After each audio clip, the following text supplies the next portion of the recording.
Hey everybody, and welcome back to Careers in a Crunch. I'm Arthi, and today I'm joined by Dr. Caren Feldman, and I'm really excited to hear about what she does and about her career journey. So once again, I want to thank you for being here. Super excited to hear about your journey. Oh, thank you. Thank you. I'm so excited to be here too. All right, so yeah, we can get started with some questions.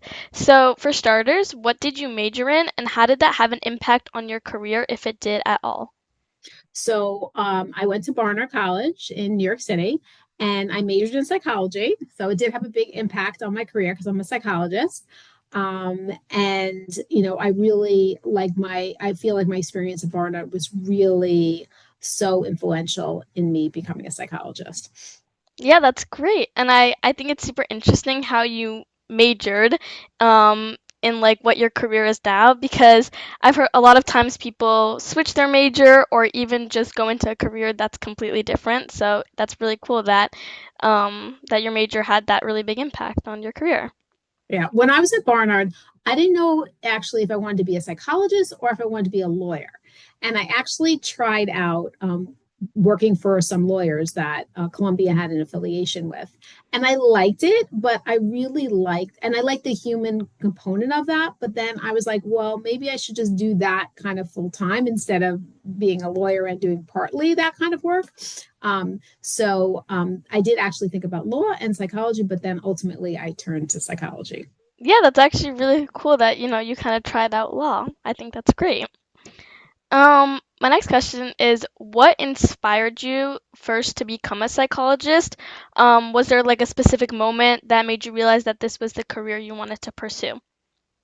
So I think first of all, my parents were both in the helping fields. My father was a hospital administrator, my mother was a social worker.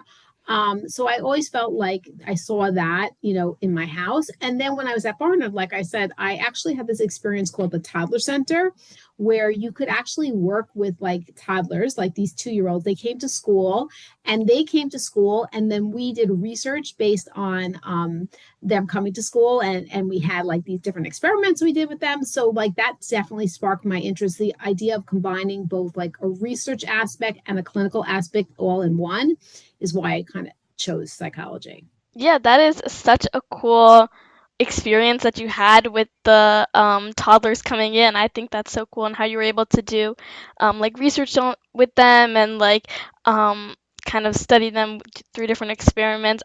Think that's really cool. Um, and is that something that was when you were in college that you? Oh, Yes, I was in that is really college. cool. Yeah. So you've written a lot about like grit and resilience. Do you think that those are some qualities that people are sort of born with, or you can kind of anybody could develop them over time?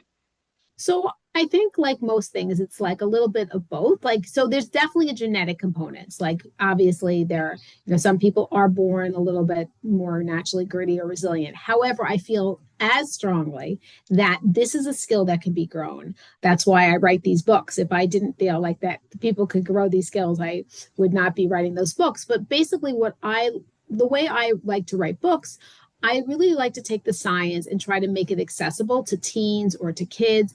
And let's say, for example, there's somebody who's a really good reader. Like there are some kids who maybe struggle with reading, but you can learn what good readers are doing and learn those skills. And that's what Mhm. I think about in terms of resilience or grit, or actually right now I'm writing a book on happiness. You can learn from what happy people do, gritty people do, resilient people, and then bring those skills into your life. Yeah, I think that's a really cool, I think, way of thinking about those types of qualities. I've never thought about it in that way, but yeah, I think it's really interesting, like you were saying, how if you can kind of like surround yourself with maybe those types of people or like learn the qualities that they carry um based off of like grit or something like that or happiness, you can kind of I think take those skills and incorporate them into your own life and Right. that will teach you or that will help you grow kind of that skill. I think that's a really cool yeah way of thinking about those types of qualities. Right. And sometimes, obviously, people feel like they can grow their swimming skills, or people feel like they can grow their reading skills. But Mhm. I think sometimes with things like grit or happiness or resilience, sometimes what we call soft skills, although I don't think they're very soft. I think people sometimes don't see it in that way. But I do think as a psychologist that we Yeah. can break them down and help people grow them, just similar to any other kind of skill that's more naturally understood as a skill that we can grow. Yeah, that makes 100% sense. Um, Social media has become a really big part of a lot of teenagers' lives. And sort of from your perspective, what sort of impact do you think that it has on like students' mental health, confidence, relationships, or anything else? So I definitely think that social media has played, in my mind, somewhat of a negative role in people's lives. I think it's very easy to look at something and say, "Oh, that person has it all going on. Like it's all rainbows and unicorns," and Hmm. they don't realize that it took like 500 takes to get that perfect Yeah. like Instagram or that perfect podcast edited perfectly, right? I'm sure that a lot goes into that. And so I think that it gives teens and all of us like unrealistic expectation of what life looks like because life is challenging. And I think if you are always seeing that everything looks easy or instantaneous, it's very hard then when you're faced with hard things to not feel alone or not to feel challenged. So I think that like the zeitgeist of like what kids are exposed to is making them sometimes feel like it all should be really easy when in actuality things are hard, and learning how to deal with hard things is really the goal, not trying to figure out how to make everything easy. Yeah, I 100% agree. I mean, as somebody that has social media and is on social media, I definitely, like you were saying, what people post on social media is kind of like perfect, like the edited, um, fabricated like lifestyle of theirs. Like they're not showing the negative things happening in their life or maybe, the bad days, but it's always gonna be kind of the edited version of their life. And so I 100% agree that kind of comparison is definitely like a thief of joy. I think a lot of people struggle with comparison, school, social media, all that, and I definitely think that it could have a like negative impact on mental health, especially when not. I guess if you don't understand that like you were saying is everyone's posting like perfect, Mm-hmm. um, and especially if you're like uh I guess not using social media in the right way, then it can definitely be harmful. I love that you use that. The comparison is a thief of joy. I think that's something I say to my patients all the time, that I think that they feel like only if they're good enough or if they did better or compared to them. And I'm Mhm. like, where like this is like, again, to your point, the thief of joy. Like you need to be the best version of yourself and focus on yourself. Uh-huh. Once we play the comparison game, either up or down, you're like, again, on the kind of the wrong Yeah. path. And like I've seen things like in a few ways. First of all, like I've been on a trip. Like I remember I was recently I had a really like privilege of going to the Olympics and was in Italy. But then I got stuck there for like 3 days, and that was not good. And there were like ups and downs. And my daughter wound up actually she has an allergy for peanuts, and she wound up going to the emergency room. Like, but did I post that? All you saw were like these cool Olympic pictures or things like that. Now, like as I said, I wasn't trying to hide things, but that's not what people post. Not that Yeah. delays or the trips to the emergency room. Mhm. So I think like as somebody who's posted or I've had patients tell me like I've been at a party, I know that party was terrible, and I was there, and then I see these posts, and I know it didn't look like that. So Yeah. I think that we all have to just realize like we're seeing a very like cultured like Mhm. perspective when we're looking at that, and that's okay, but we just need to know that. Yeah, I agree. And I think going off of that, I think society is sort of creating unrealistic expectations and sort of everybody feels a need to match kind of what they see. And so you want to stay on par with everybody else and what they're posting and those kinds of things. So, and I think comparison, especially in today's like society, thrives in every setting, school, online, all these different things. But yeah, yeah, definitely.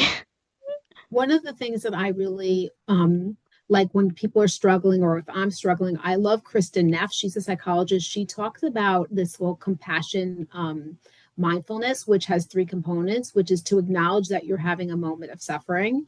The second component is to acknowledge that to be human is to suffer.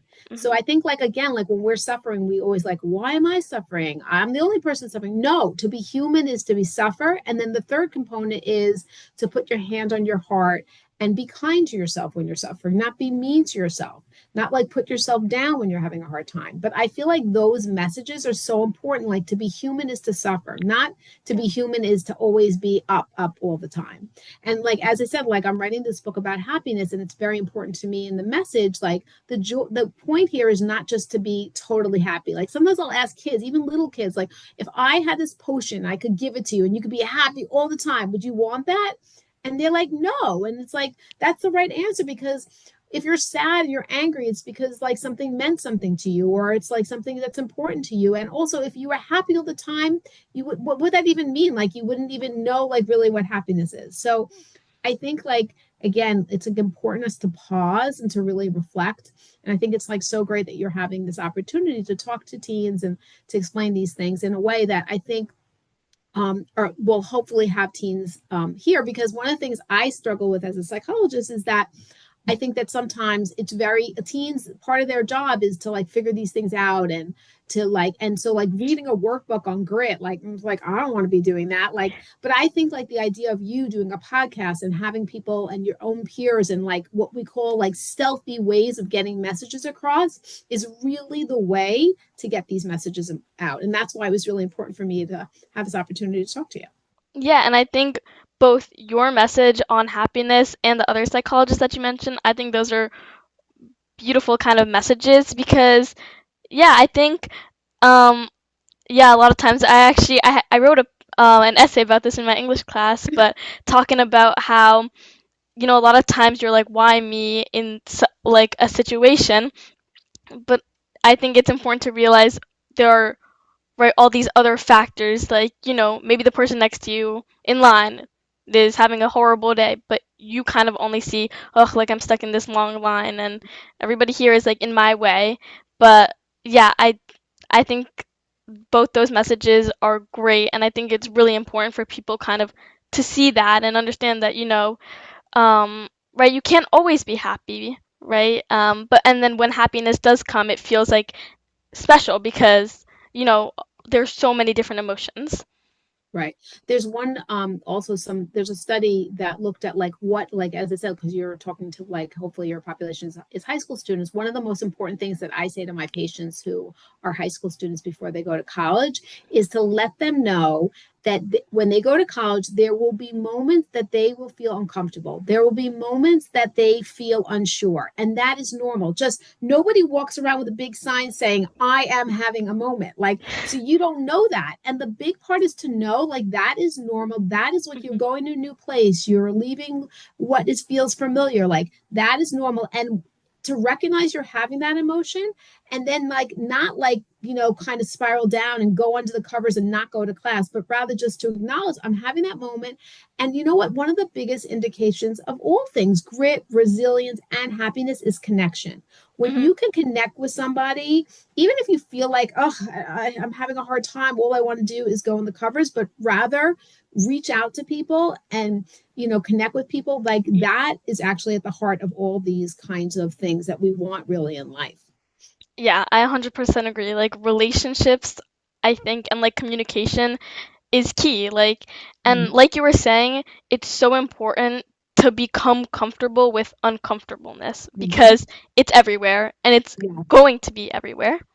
So I have this little pin. I don't know if you can see it. It says "Get comfortable with Yeah. being uncomfortable." Yeah, exactly. I think that right, like the state like of uncomfortableness is always going to appear. Like first day of school or you know a test or and really anything, any scenario, there could always be kind of that feeling. So like I mean the pin says it, like get comfortable with Yes. being uncomfortable. And what we resist persists. Like I have a lot of patients Hmm. who are like scared of like I don't know why I don't like throw up. Like that's like been a very popular one, especially like these elementary kids. Like So, and I'll be like, no, you know what happens? If you throw up and then you feel better. I'm not Yeah. going to say to you, you're never going to throw up or it's not going to happen. Yep. Because if you keep saying it can't happen, it's actually making things worse. So, if you Yep. can get to a level of acceptance, like you're uncomfortable, yes, nobody wants to be uncomfortable, but breathe into it, know it's comfortable, and it's going to pass. It's not going to be here forever. It's probably going to be here longer than you want, but it's not going to be here forever. Yeah. 100% agree.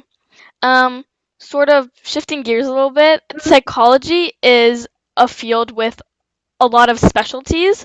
And so, kind of for students to become sort of interested in psychology, what do you think are the best ways for them to sort of explore all the different paths that are available? Are you saying like as high school students, as college students, at what age are you saying? I guess like high school students. So I think, like, first of all, one of the things that I did as a college student, but I know you could also do this as a high school students, and I know because I do work with Scarsdale students, is like there are these like we used to call them Intel studies, but I don't think they're called Intel anymore. But they're like where you work and you do like a science like research project, and you have a mentor and you like work with an outside lab. Like, do you know what I'm talking about? There are Yeah. those kinds of they're named different. Intel was the one that hosted it, but I know there's different Westinghouse, there's different companies, but I know that a lot of students do those things because those are great ways for you to learn how to be a researcher, because a psychologist is a researcher. You learn about the research, you learn how to do the research, you have to learn how to do statistics. So I think if you could do that in high school, I think that, and if you see if you like it, maybe you like it or maybe you don't, and that's also information for you. Hmm. I also think that as a psychologist, obviously, um, you have an opportunity to work with kids. Like, I know that people do lots of volunteer type of work. I think that kind of Hmm. stuff, like working with like kids or older people, but working in a volunteer position where you are sort of helping the community is also a great way to see, like, do I like this kind of work? Is this interesting to me? But both those things I think could help people think, is this something that's sort of interesting to me? Yeah, I think that is kind of great like advice because I think exposure is really important a lot of times to see if this is something that you're truly interested in. Because a lot of times, in school, like my school offers like psychology class, Mm-hmm. but I think sometimes you can't really get a sense if that is truly something you want to kind of pursue because I think a lot of times classes obviously they're giving you information and less of kind of like the hands-on working experience type of scenario. Right. Um, and so I guess going off of that too is sort of what skills would you say are most important for somebody who wants to go into the field of psychology?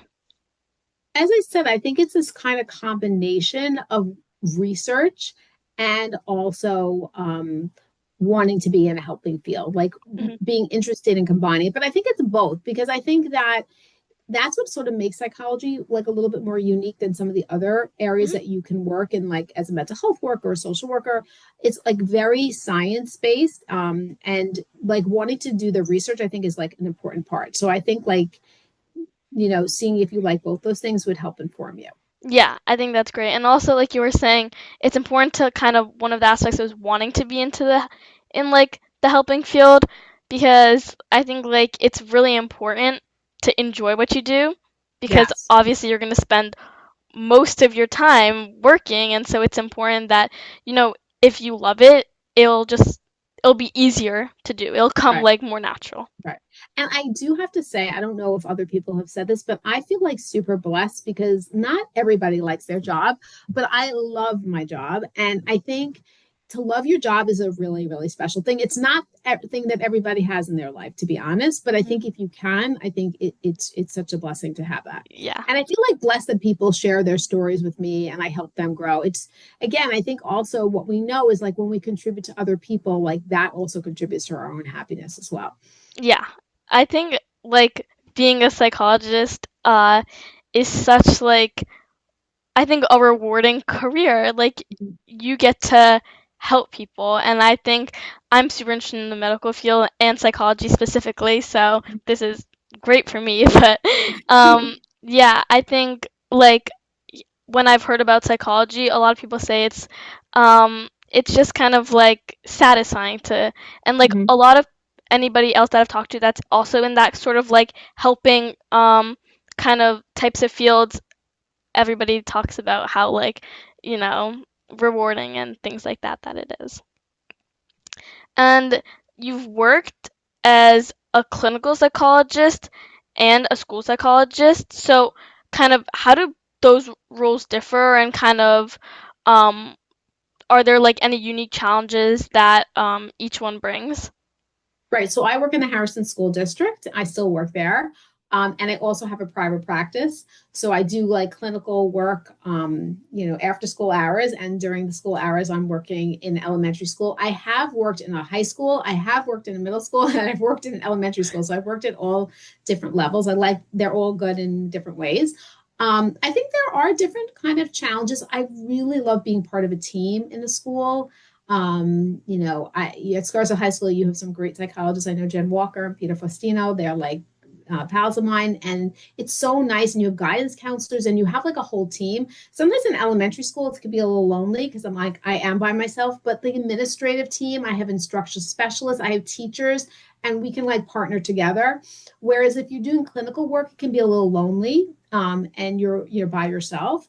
I also like the clinical work as well. Sometimes, like, you're working like a school, like the work there is to help kids maintain themselves in school, whereas it's a little bit broader when you're working in the practice and you can go a little bit deeper into like what is going on. So I think that they both have like pluses and minuses, but they're both, like, as I said, really fulfilling jobs.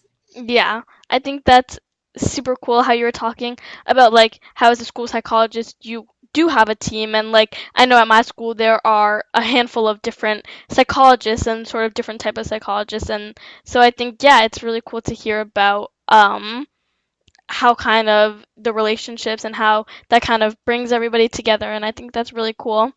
Um but like you were saying, as a clinical psychologist you get a little bit I guess like deeper into yeah. Um, and then you spent obviously a lot of years with like children and teenagers and helping them overcome challenges.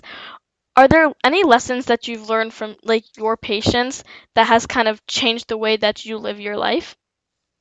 Well, I think that's such a good question. I do think that, like, so I'm a cognitive behavioral psychologist.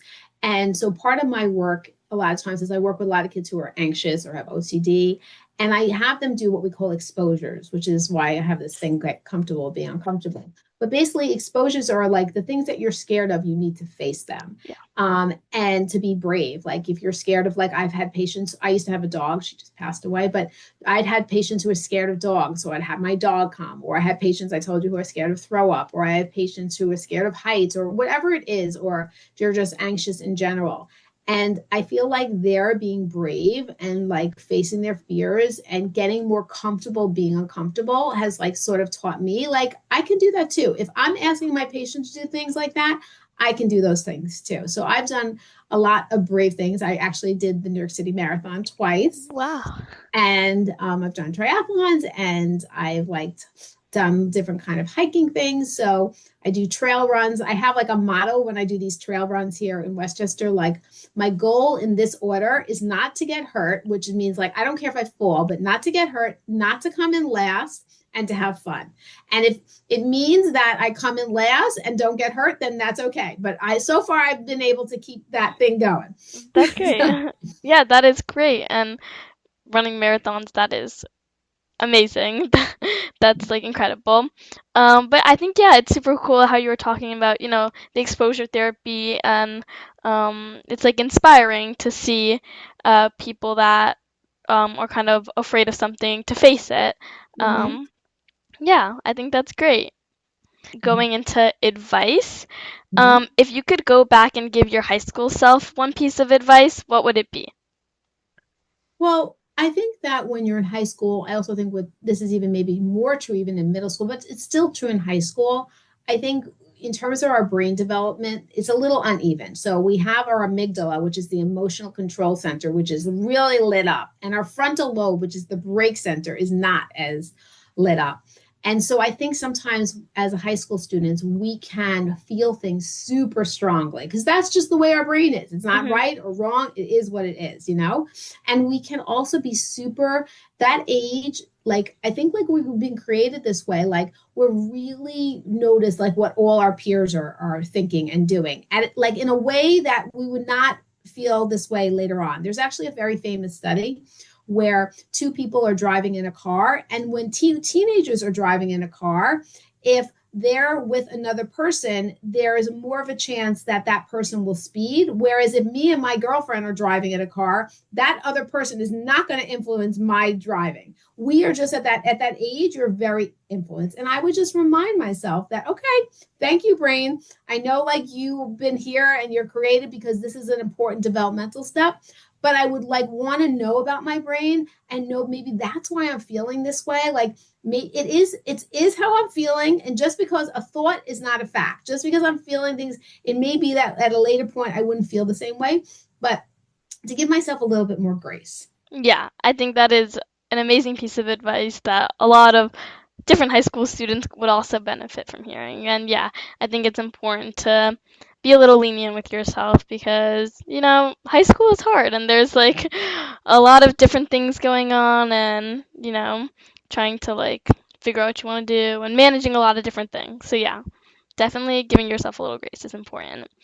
And going into my last question is what advice would you give to high school students who are still unsure about what they want to do? I think first of all, like it's okay. Like I don't know why high school students need to know what they're going to do. I think it's like not realistic. I think it's good to be broad. Like I think that sometimes now we're really expecting young people to be super narrow when I don't know how they could be, and that's okay. Like I went to a liberal arts school. I went to a school where I could study everything. Being undecided, going to college is okay.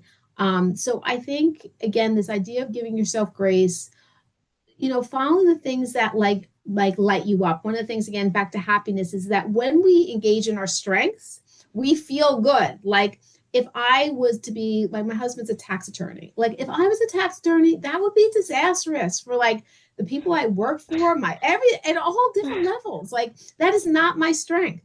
But my strength always, even when I was in high school, was I was a little too chatty, but I've turned like my chattiness into like a strength. Like I love giving talks and things like that. And so I think look towards your strengths, let that lead you, but don't let it lead you in such a firm way. Hmm. Yeah, I think both of the things that you said are so great. Like you said, it's okay to not know what you want to do. There is so much life ahead. So to kind of be open to all these different opportunities is important. Um, and yeah, and what you were saying also about kind of maybe like understanding your strengths and letting it guide you in not like such a strict straight pathway, but kind of one where you can use those strengths kind of to benefit you. Mm-hmm. Yeah. But yeah, I want to thank you so much for being here and for allowing me to interview you. This was so Oh, great. no, thank you. This was really fun. Yeah. And if people want to learn a little bit more about me, I have a website. It's my name, DER. It's like drbaruchfeldman.com. I have different things and blogs and things I'm interested in. So if people want to know, or that's probably the best way to get in touch.